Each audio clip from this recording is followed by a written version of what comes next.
babies here. Get these all organized. We can see these. All right. Hey everyone, this is Paul C. Torina here to talk to you today about our beloved heavy whipping cream. So to start this off, heavy whipping cream is one of our full-fat dairy products that we allow and that most of us adore if you tolerate dairy products. And we prefer heavy whipping cream over half and half because half and half has half milk. And in our realm, in our community, we just prefer not to go for milk in its totality because it tends to have most of the things that are problematic that most people that don't do well on dairy don't do well on. So it's got, relatively higher amounts of casein and whey and lactose. And it just has some communication and signaling properties in its totality that we don't like.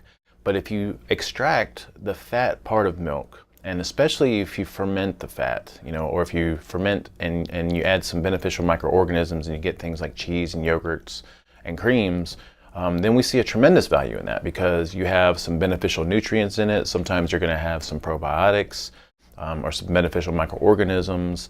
And then also full-fat dairy products have a significant amount of medium chain triglycerides, known as MCTs, and some of those MCTs are really easy for the body to use for energy. And so one of the main goals or one of our main focuses when we teach people real food is we want to focus on nutrients, but we also want to focus on nurturing the body's ability to make its own energy internally, and we call this self-sufficiency. And so full-fat dairy products help with that tremendously, or they can.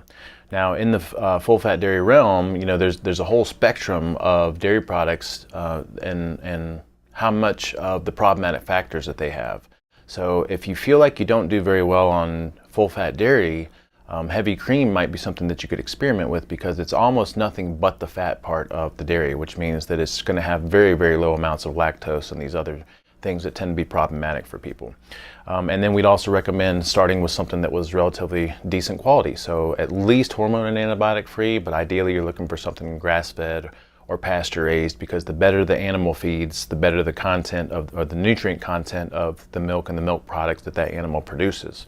So anyway, I thought it'd be interesting to kind of just compare the different products that are out there, and these are always changing.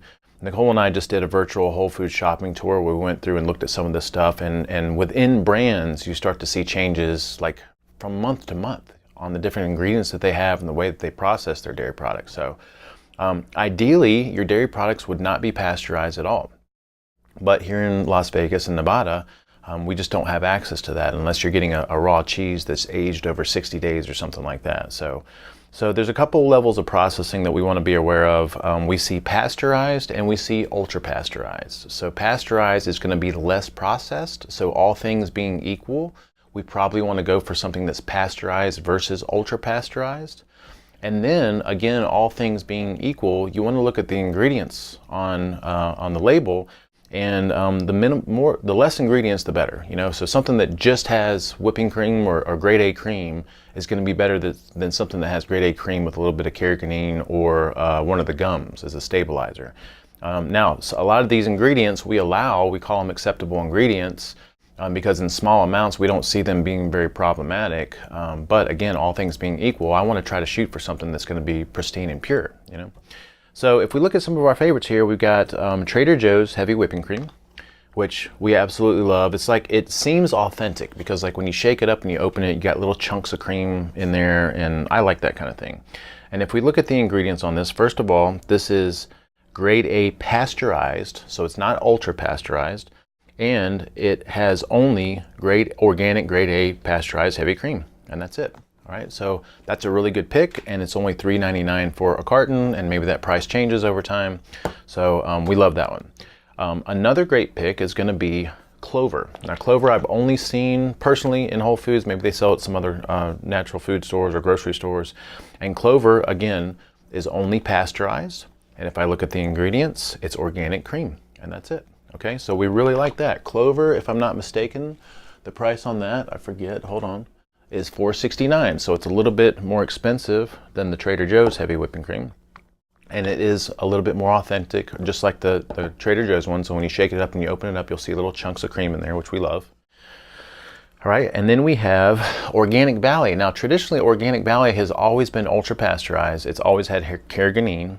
And so now we see Organic Valley having two different versions. We have a pasteurized Organic Valley, and if I look on the back of this, so pasteurized versus ultra pasteurized, if I look at the ingredients, we have organic grade A cream. So that's the only ingredient. We really like that. All right, so this is, I think, $4.69 again for a carton for one of these sizes here. And then Organic Valley has an ultra pasteurized version. So if I look at the ingredients on the ultra pasteurized version, we have grade A cream, and we also have gellan gum, which gellan gum, what else do we have? Xanthan gum and guar gum, they're stabilizers, they make things look a little bit smoother. But all things being equal, now I have two options from Organic Valley. And by the way, this is organic, this is organic, this is from pasture-raised cows, which is a little bit better quality. This is from pasture-raised cows. But all things being equal, I would prefer to go with the one that's just pasteurized versus ultra pasteurized, and I would prefer to go to the one that doesn't have anything else in it as a stabilizer. Okay? And then one of the most popular ones that we see out there is going to be the Horizon Organic one. If I'm not mistaken, Horizon's still owned by Pepsi. Not sure if that really means a whole lot to anybody, but so here we have, it is ultra pasteurized, and it is grade A cream and gellan gum as well. Okay, so it seems like they've moved on from carrageenan to gellan gum. So looking, and then the price point for this one is like $5 something. It's like $5.60 or $5.40 or something. So looking at this spectrum of different creams, number one, if I'm just doing a little bit of heavy cream in my coffee in the morning and I'm using some ultra pasteurized Horizon that's got that gellan gum in it, like I don't see that that is going to really completely derail all your efforts in all your other areas. But personally, since I have the choice and I know what to look for in ingredients, I'm going to go with something that's just pasteurized and has minimal ingredients. So our top picks are going to be Trader Joe's heavy whipping cream, Clover, and then Organic Valley's only pasteurized versus ultra pasteurized heavy whipping cream. Okay, our favorite ways to use this are obviously putting it in coffee, and again, I think I mentioned this before. So cream itself has beneficial nutrients in it. So it has relatively high amounts of vitamin A, vitamin D. It doesn't have D3, but it has vitamin D. It has vitamin E. It has conjugated linoleic acid. It's got a little bit of vitamin K2, and then it has a significant amount of medium chain triglycerides, which are really easy for the body to use for energy, and it's not a glucose-based source of energy. So if I'm putting a little bit of this in my coffee, in space, in the morning, on an empty stomach, or in the afternoon, in between meals, it's perfect because it reinforces this signal of fat for fuel, and we're getting some beneficial nutrients with it. So we like that, okay? So I hope this was helpful. Let us know, all right? We'll talk to y'all soon.